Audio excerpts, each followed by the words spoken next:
Hello, everybody. It's been quite a few weeks now for Footy Chat. I've been off sick and just the cold weather's got to me. I've got a bit of a cough. And so talking isn't that easy for me at the moment, but I'm going to try and get through it. As always, I'm joined by Lorenzo, who's over there. Lorenzo, how are you? I'm good, Woodsy. It is a bit of a cold day today, so I think it's good that we're just doing this over the call, and we're not trying to drag ourselves through the very cold start of July that we've had in Melbourne.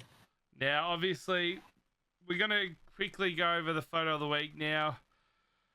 This is it's a tough one for me because I think over the weekend, local footy, the big news was Daniel Wood from Blackburn took an amazing mark against Bowen.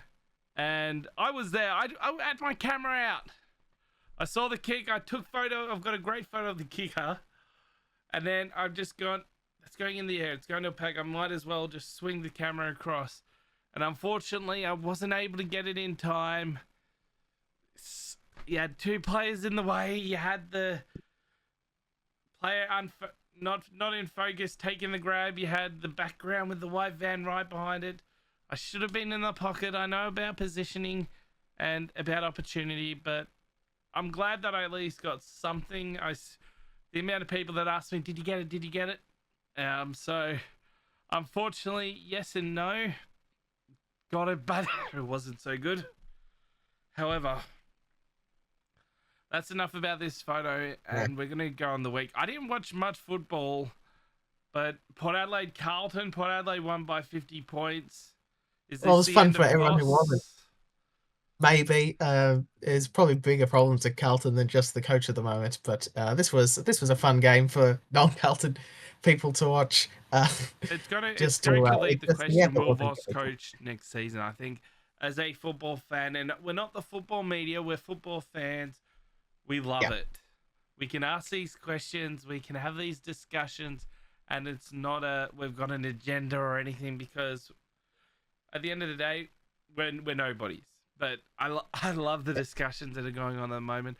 I don't necessarily, personally, I don't necessarily think they should be getting rid of Voss. I think they've got to get the people behind Voss. It's going down one of two ways. Well, there's multiple ways at the moment, considering what's going on at Carlton. TDK, Voss. I think they yeah. need to get some assistance behind him with the new CEO coming in. It's going to be an exciting time for Carlton next season if Well, they get it right. if they indeed. Well, we haven't had a coach sacking yet, and we're about due. So Who knows? maybe Carlton will be the ones later in the year. But that new CEO is gonna it's sort of the wild card in amongst all of this, isn't it? It 'Cause is. you don't know Now, where exactly Carlton will be heading. Friday night, I think the biggest talking point with Sydney Western Bulldogs, the Bulldogs getting the win by 9 points. Talk was nothing to do with the players. It was to do with Oh, the surface. The SCG surface not being up to scratch. right. Um, on Saturday, Gold Coast defeated Melbourne by 19 points. There's another potential coach sacking potentially with Melbourne. I don't know. They're not up to scratch this year. They've They've better. had a lot of promise, but not delivering. No, well, Hawthorn in well now. the Tassie Cup by 85 Oh yeah, points. Stock standard, I think. Hawthorn making a claim again. Now, I think the surprise of the week was Collingwood West Coast. Collingwood winning by only 29 points. yes. Um, I was surprised to see Westcoast. They were in front at quarter time or late in that first quarter, so that I think they was were like, in oh, front hang at on. quarter time because, yeah, it was very low scoring, and I think West Coast Yeah, were in front. very On briefly. Sunday, it was only the two games. Richmond lost to Adelaide. Adelaide winning by 68 points at the MCG. And I think the biggest talking point of that, I'll touch on after I go with the Fremantle St Kilda game. Fremantle Yep. winning by 12 points. Stock standard with St Kilda travelling. But I want to go back to Yeah. the Richmond Adelaide game because I think the biggest talking point was the Tom Lynch situation. Now, I know he got the biggest suspension. I actually don't know what the suspension is, even though it's everywhere. I haven't followed. So what is it? He's got 5 weeks. Richmond will have. I just saw from David Zeta that Richmond will not appeal, so it is a 5 week suspension for his Yep. strike, which is the longest of the year. Well, I think it's rightfully so. You can't be doing that, and anybody that is saying, "Oh, it's too harsh a penalty," should take a good hard look at themselves. We want to be stamping this out of the game, and Yeah. there's no place like it. It goes back to like the Barry Hall thing for me. Yeah. I'm Yeah. like, it's got no place in the game, so let's try and leave it out and move on. Now, it's been a couple of There was weeks. a real need though for that to be the biggest suspension of the year. So that's Yeah. if they really demanded that, and we did. That is what happened. Now, it's been a few weeks since we've done this, so we're just going to quickly go through it and see where the teams are. Obviously, there's been a gap from the last time I joined because this is my baby, so Yes. we're just going to go through and see. Obviously, Well, Josh and I, we just sort of thought about it in a sort of abstract way. Where would these teams probably sit if we did this in a more formal setting? well, I'm excited to see your thoughts on this because I did this last night. I haven't done each round. I've just gone. I think it was round 12 when I was last in to the 16. So there's the 1200, and at the 1600 meter mark, you can see teams have kind of there's a separation. Yeah, which feels right. With Collingwood, and I think it's ladder reflected in some respect because of this is where ladder and form come into play a lot more. Collingwood, I think Collingwood are ready to basically just speed away. Yeah. Brisbane, Adelaide, and Geelong are the next group, and then Bulldogs, Hawthorn are the next one after that, and then it's Gold Coast, Fremantle, and Giants battling out for those final two spots. But I think those those 9 teams are breaking away from the pack, and in a couple of weeks' time, I reckon it's just going to be these 9 teams. Yeah. You're not going to see any of the others because they're just fallen so far behind. I mean, if you look at the ladder as well at the moment, it's that far. There's a 2-game gap, I think, between GWS and is it Port who's 10th? I mean, you got a 10-point gap between Collingwood and Brisbane, a 2-point gap between Brisbane, Adelaide, Geelong, Hawthorn, and Fremantle are all on the same amount of points. And then Bulldogs, Gold Coast, and GWS all on the same amount of points. So I know I said Fremantle and Gold Coast and Giants are kind of battling it out for the other two, but I mean, in essence, it's actually really open, and Bulldogs being on 36 points as well. It's who knows, like toss a coin. Just because Collingwood are 10 points clear doesn't necessarily mean they're going to be there when it matters. So I'm excited to see what actually eventuates from this season. Yeah, it is. But we've definitely sort of split the competition in two now, and we probably have for the last couple of weeks, to be honest. We've got these 9 front runners and then the 9 everyone else. Yeah. The cannots are this way, even though it's kind of like mirrored. So what you're seeing and what I'm doing is totally the different. But over that side, I believe it's that side. Either way, you've got the cans and cannots. Yeah. Now, there is a clear distinction. I think from next week onwards, we might kind of break it down into like where they sit and where you think they sit, because it's been exciting to see. But I think for the majority of the season now, we've had those 9 just in that bit. Slowly trickle their way forward and sort of separate. And talking about teams, I know you might have done it while I've been away, but backing is bad football. We're just going to go over the teams from round 14, 15, and 16, which was last round. So these are the teams. So in round 14, it was Hawthorn, Brisbane, Melbourne, and Adelaide. In round 15, it was Sydney. I think round 15, Sydney was the most atrocious one I've seen. And then last round, it was my Saints in the West, which brings us to this. It's almost full. Almost. And there's 3 teams still not up there. So the Fremantle Dockers, the Geelong Cats, and the Western Bulldogs have not made an appearance yet. can they hold off till the end of the season, or can they last the whole season without being on it? Perhaps, but I was looking at that going. I feel like there's more and more of a chance that this goes on that we do have a rating, the reigning premier. We sort of went into this going, will the reigning premier for 1 week have such a stinker that they'll be on the wall of shame? I think that, well, They're we're on the shit. numerically speaking, we've got about a 5 and 6 chance. Yeah, well, they're on twice now, and like you look at the other last year's grand finalist, Sydney, they're on 4 times. So it just shows the performance drop off, especially by Hawthorn. Yeah, hold on there. No, not by Hawthorn, by Sydney. By Sydney, sorry, yeah. I don't know why I said by Hawthorn, but Hawthorn I think was around 14, and I've seen their name 3 times, but they've been the big improver this season. Yet they've still had the bag kicking in their system. But Fremantle, Geelong, and Western Bulldogs haven't. If that's something to go by, I don't know. I mean, you look at Collingwood; they're the premiership favourites, and they were round 0 and round 4. So, well, we'll have to wait and find out. But the teams that haven't, obviously, are here. And I think I'm looking forward to this segment. We're moving right along, and I'm sure we'll have a bit more time to discuss other stuff. But right now, it's time for the Volcanzo. I'll let you take a break, Woodsy, and just make sure you're all good there.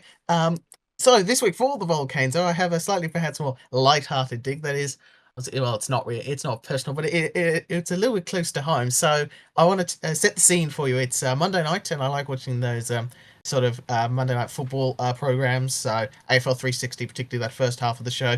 And the guests aren't the guests. Sometimes I watch those, particularly if Chris Scott's on, of course. But most of the time I drift over to watch the agenda setters on from 7 to 8 there on Channel 7. And I could do a Volcans on how they stagger their ads terribly on that show, but I'm not going to do it. What instead I'm going to do, so I'm watching the agenda setters, right? And they started talking about their real main focuses in that first 20 minutes was Carlton and St Kilda for on and off field reasons. And then all of a sudden, Caroline Wilson is talking about the Saints, and she says, talking about their CEO in relation to, I think the exact word she mentioned was Education Institute or something, and that immediately got me excited. Oh, hang on, is this? Are we about to get a cut to the Holmes Glen podcast studio? And sure enough, there it was. So that was from the Saints Nation podcast, and the Volcano here in the little dig, which they've also brought up as well, is the fact that Wilson talked about it on 3AW radio and on Channel 7 television, but there was no real sort of connotation that that's where it came from, that it came from that Saints Nation podcast. There was Saints Nation. Yeah. And no, it was a very great get, and they did a great job with the interview and coming up, putting out social media and that sort of thing. And the Volcans are here. The sort of dig here isn't that you're not allowed to ever use it. It's just not properly noting where that's come from. There was, and she was a little bit, and some of the others on that panel was a little bit degrading of the fact that that their CEO of St Kilda was talking to some students, as if the people in media don't have a past where they themselves were once students or trying to get their names out and learn the ropes, that sort of thing. So I was a little bit flummoxed, a little bit happy just to see the Homeschool podcast studio get a bit of love, but also perhaps that could have been done. Also highlighting the new generation, especially with the availability of anybody can run a podcast sort of attitude, and it's great to see the Saints Nation, fellas. Must admit, I'm being a Saints supporter. I have not watched an episode yet, but I will get around to it. I know they're going to probably... They probably don't watch us, so it's all right. But if they do watch us, they're going to probably have a go at me now, so it's all right. I'll take it. But I think a lot of people... Sorry, yep. Sorry, just had a message from St Kilda. Yeah. It was a St Kilda notification. I got a bit worried they might be listening into my conversation. But I think it's a case of anybody can be the media these days. Like people sitting at home on the computers can be the media. Students can have access if they're lucky enough. They reach out to people, and I mean, you see it so often now with almost nobody's getting the opportunity. I'm not going to say the Saints Nation people are nobodies. I'm just saying in those the holier. I don't even know who you're referring to with the media setter or the agenda setters. Yeah. But I think it's like they're the holier than thou. Only they can be the media. Yeah, they're sort of that's sort of well we should be the first ones. We should have these sort of stories, and these guys shouldn't be going on the Craig Hutchison likes to call those touch people the scrapers, those who sort of scrape the content, that sort of thing. So yeah, so it really shows, I think, the sort of changing dynamic of Oh, the landscape media in is general. changing from the availability of people, and the more that clubs make themselves available to supporter podcasts, Yeah, the more like I think it's just grown in the last post COVID. I can't remember any post pre COVID. There might have been a few, but they yeah. weren't as big. But No, post I think the COVID pandemic was a big thing. fan podcasts have really risen, and I think Yeah, this is where the future is at. yeah. Our podcast really rose through the pandemic because we weren't doing anything else, and Yeah. so we had a lot of time to fill, and so we were able to really start engaging in these 2-3 hour conversations, and it'd been sort of drifting that way for a time. As you said, there was a few examples pre-pandemic, but I think that pandemic really kicked off sort of general media, not just sports media, not just the AFL, of Oh, this for any podcast, podcast yeah. revolution, But I so to mean, what speak. we're Yeah, doing right now is the exact same thing, and I yeah, think this is exactly. where if we're like we've been able to get guests in extra time in the past, and especially with the Melbourne Aces stuff. Some of the time it's just because mainstream media don't want to actually pick it up, and then we're Yep. going, well, it's a story to be told. There are people interested in it. Let's actually bring it to the people. And so, once again, credit to the Saints Nation boys for reaching out to St Kilda's CEO. Yeah, The CEO, I'm pretty sure that's what it was. yeah. Oh, It was the president. Hold on, it was the president. I know See, our it's president, Carl. I can't remember. I don't even know. Like Andrew Let's Bassett was double our check this. president, but I don't know. Oh, Carl great. Delena, It's CEO. one of the two. It I was love it. CEO. See ya. Yeah, Yeah. I had So, a feeling. like, I don't know who's who in St Kilda anymore because of. No, I'm not. I don't mess with these follow my club Like land. if I I was to feel like ask you who's the Geelong president, who would you say? is it? Oh, Steve Hawking does this something now, but I don't know And if he's the who's the president. Yeah, CEO? It's like at least I'm yeah, not I the only don't one who really. can't really do it. But I Oh, then really rate that Volcano. yeah, I do feel like in club, if you know who the CEO is, who the not that one, If you've got the that probably contacts, makes it a you bit more might as well use outspoken. them. That sort of thing. But I think if you've Um, got contacts in the industry, you might as well use them because that's exactly what the media do.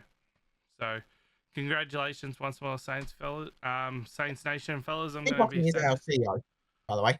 Well, Steve Nice. Hawking is our current CEO. So I like the Volcano this week. Definitely, it's something to keep an eye on for future, especially with the Oh, yeah. Extra Time Homesland Studios or the Homesland Podcast Yeah, Studio. I'm I just don't know what finding it it is. more and more in media. So I just sort of call it the Hosted Podcast Studio. But yeah, that I am finding them a few more and more because it's just being rented out a lot now. Yeah, well, I'm seeing there's the heel turn with the WWE boys. There's the Watch by Ben Gibson. Yeah, There's the the Williamson one Crumbs is with the one Simone where I find Wern out there's so and much. Caro. Or what else is there? Saints Nation. There's Information. Don't forget the Nine Down podcast as part of Extra Time, the of Nine course. Dark podcast.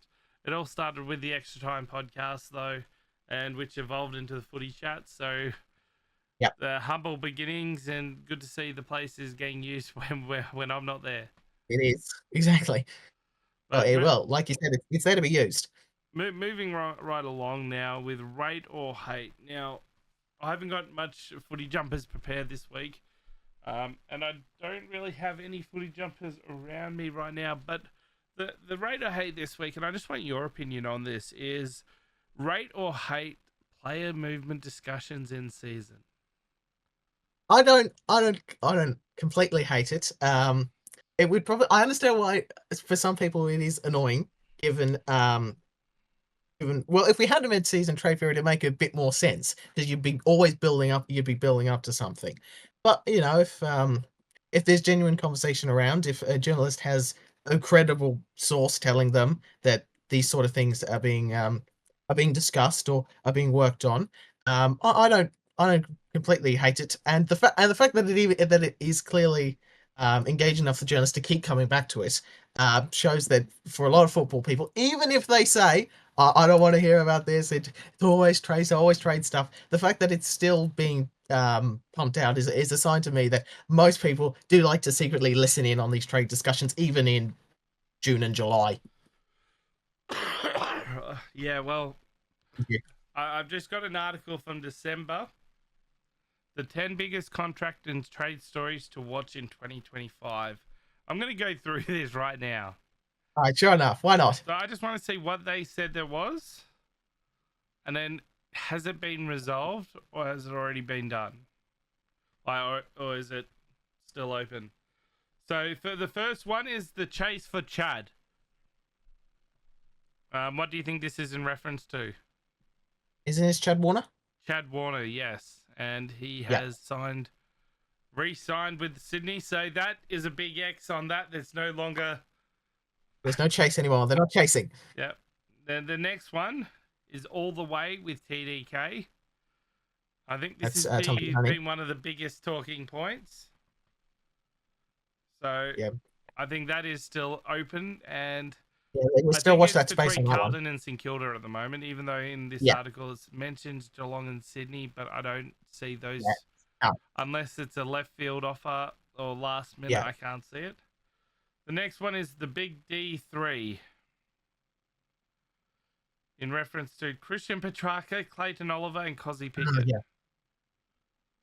So I think this one you could see all three of those players going. Potentially. I think Petrarca would be the one to stay. I think Oliver's a big 50-50 going, and I think Cozzy's gone. And just I'm not saying he's definitely going. That's my feeling. It's your instinct. The next one is Matt Rowe's call. He's re-signed. Yep. LDU and the free agents. Well, LDU's signed. He's re-signed, Dave Ziniak. Sam Draper has attracted interest from Adelaide.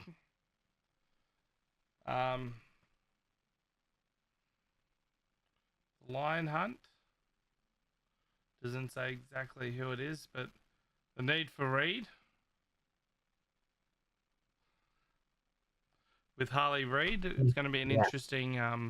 Yeah, it continues to be a bit of a watch. Kane Collins has been banging on about this for a long, long time, but he isn't quite at the level of some of his other peers. He was clearly the number one draft pick, obviously, when he came into the competition.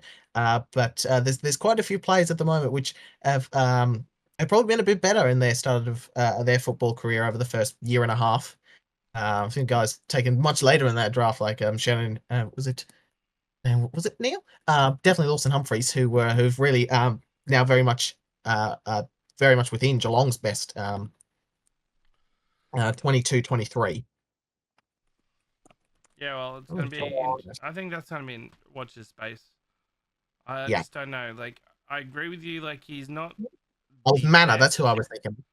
Wrong S. You got Mint for Finn with Finn Callahan. He's re-signed. Power moves Miles Bergman. He hasn't re-signed, but I believe he will. From what I've heard. Yeah. I don't know if he will or not, but he's still a chance to go elsewhere. But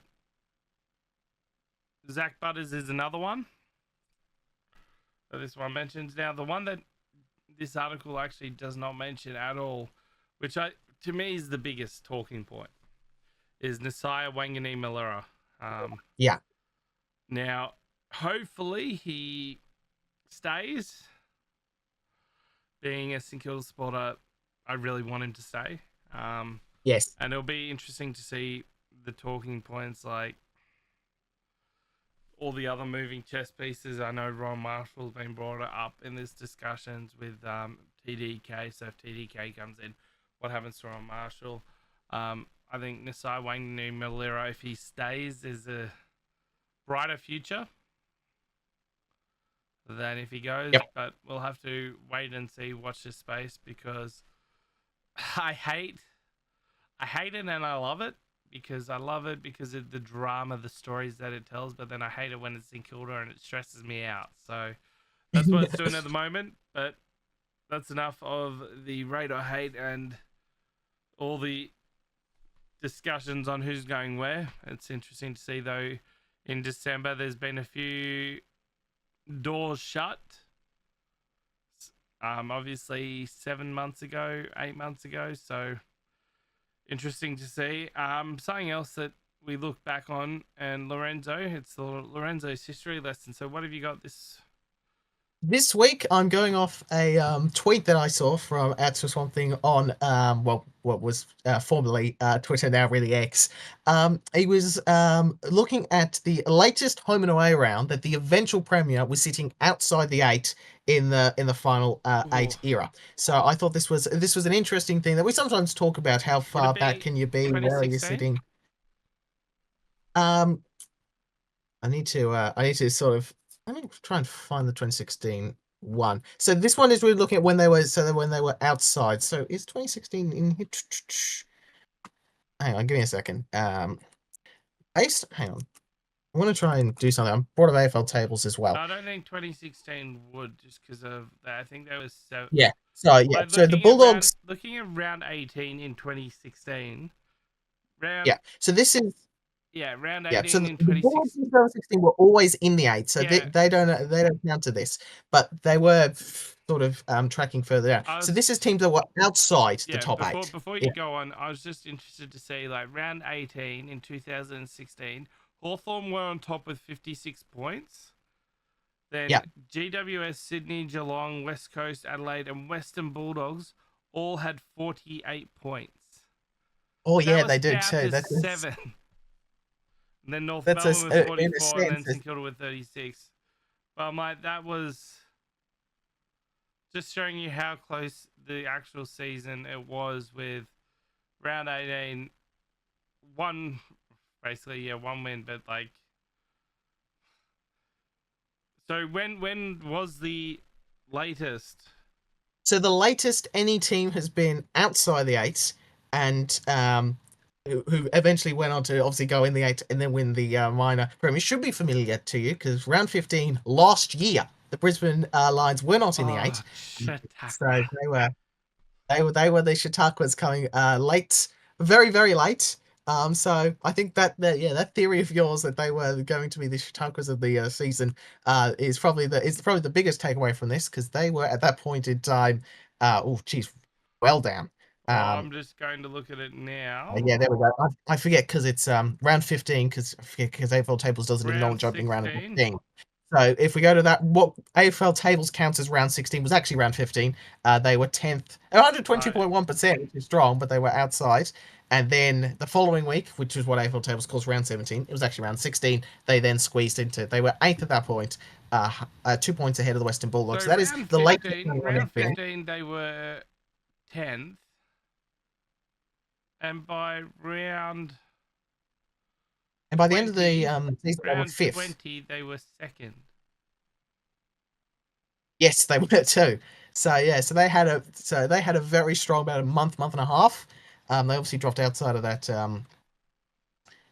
top 4, but was still strong enough to win the premiership. Richmond is 2nd here. 2019, around 14, they were not in the 8, which surprised me. I didn't really realise that Richmond team was that far back. 1998, Adelaide. So this is just looking at that final 8 era, of course. So 1998, Adelaide were not in the 8 after 12 rounds.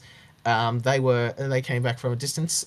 Famously, those 97 and 98 premierships for Adelaide were quite helped by that final system. 2005, Sydney after 10 rounds were not in.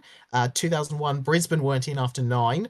2020, this one I do remember. 2020, Richmond weren't in after round 8. That's also a bit of an asterisk, because that's because of the weird season we had in 2020. There's Adelaide 1997. Geelong 2007. I remember talking about this for the video I did on for that Geelong Premiership series. 2007, Geelong had a very poor start to that particular year. They basically went lost, win, lost to North Melbourne, a team they would go on to beat in the finals by 100 points.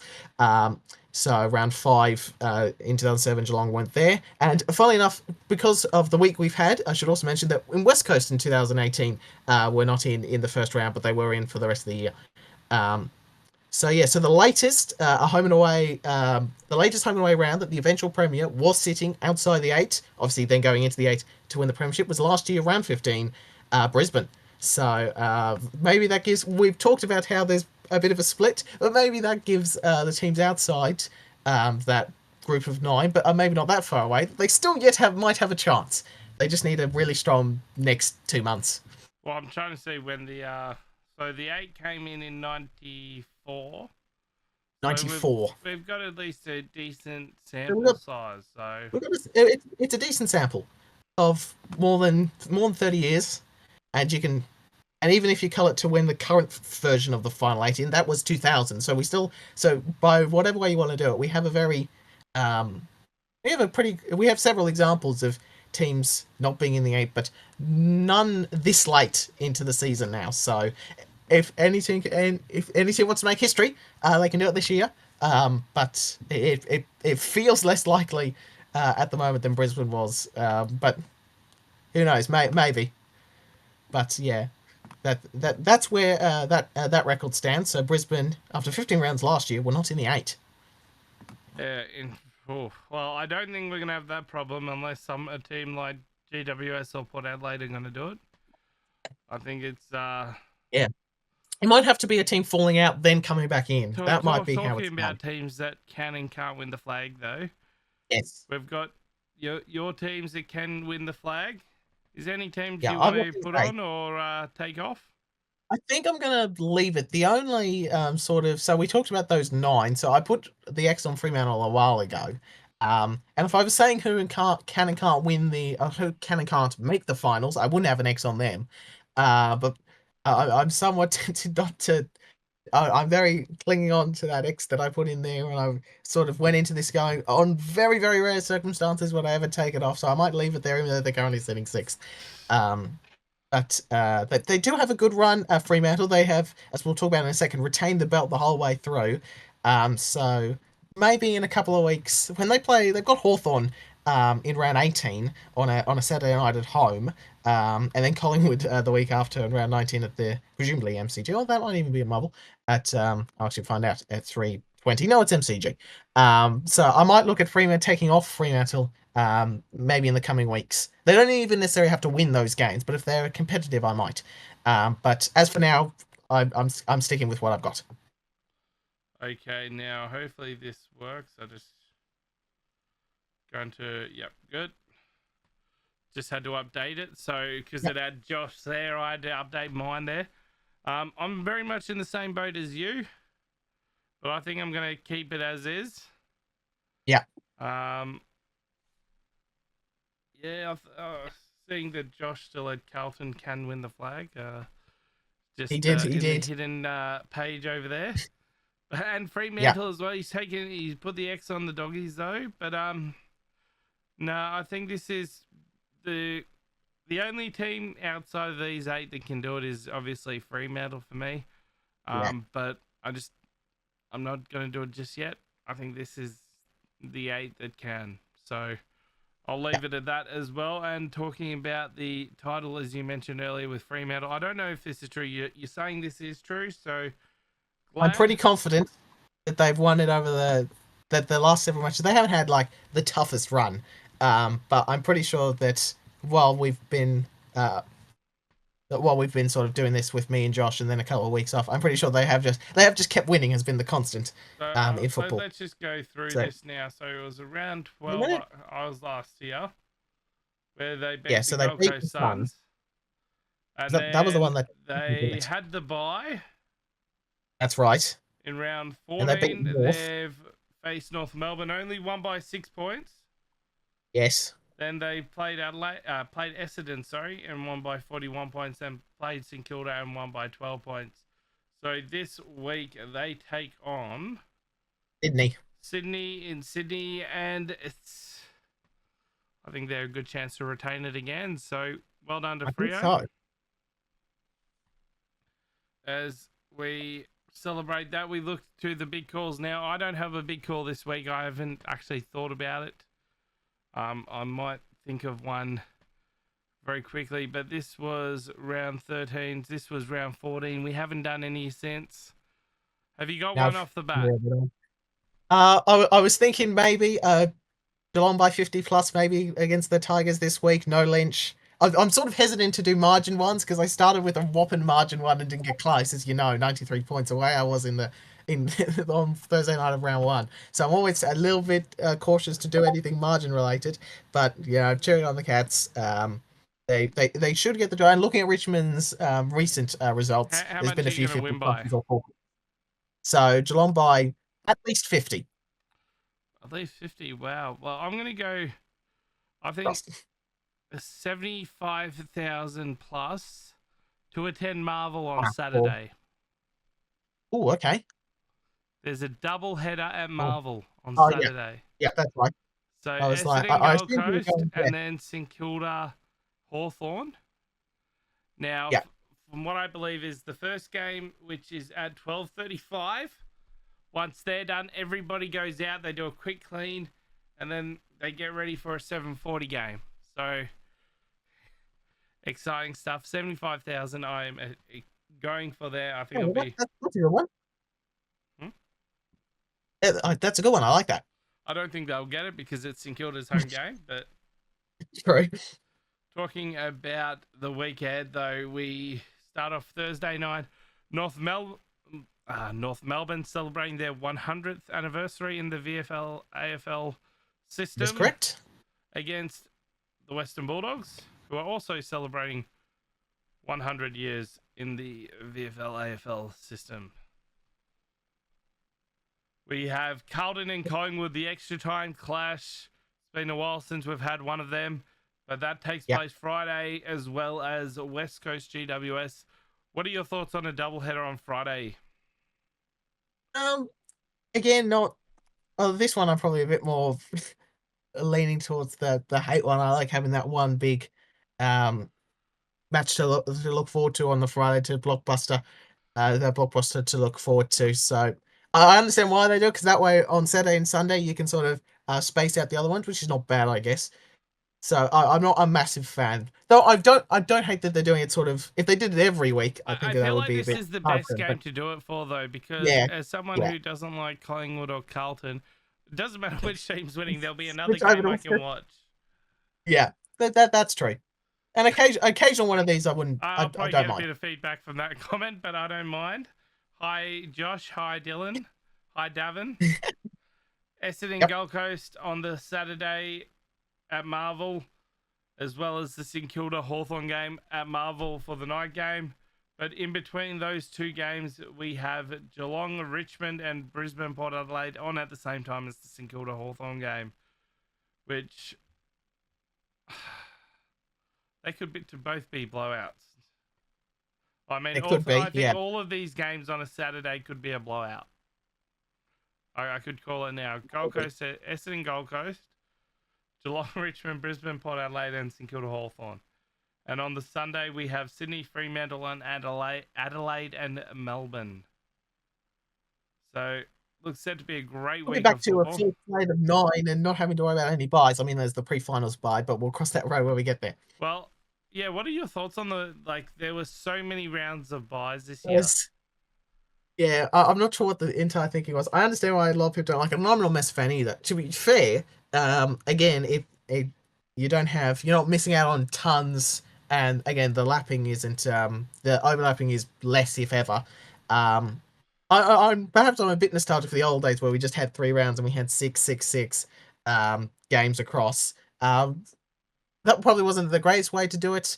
I've talked before about a potential split round thing, going back into the history books to find that sort of idea. I know a lot of people like the week off. Yeah, maybe if you flood it with enough football stuff, if you had a mid-season trade period, you could do the AFL Hall of Fame, Australian Football Hall of Fame, nights in there, and potentially have a big week with the VFL and the tiers, second tiers as well. So maybe I'd like to see. Here's if I was in charge of these things, and I don't have a say in these, as we mentioned earlier. We're just fans here talking into the void. But if I would go back to this old ways of doing it, with 16s having a bye, 6 matches, and then worry about what we do later on. Well, once Tassie comes in, if Tassie comes in, it will have to have a bye every other week. And then if we actually get a 20 team, then working out what we do. But Now, that's how I would approach it just for the realised next few years. something before we end the show. This week is actually the grand final for extra time. Because the extra time cup, we've got Carlton and Collingwood, because Collingwood defeated St Kilda in round 15, and Yes, that took them to 2-1. Carlton are 2-1, so we might have to have Josh and Padge on next week, or one of them, to collect the extra time cup. So what happens with the draw? Then we have to go through a percentage, presumably. I will work that out because it has to be done. Yes. But I will get the math on that done if it is a draw. If it's not a draw, I'm not going to bother. But yeah, we won't bother if it's not a draw. But if it is a draw, Collingwood versus Carlton this week. Dylan and Josh, if you're watching this, just know that it is the extra time cup grand final.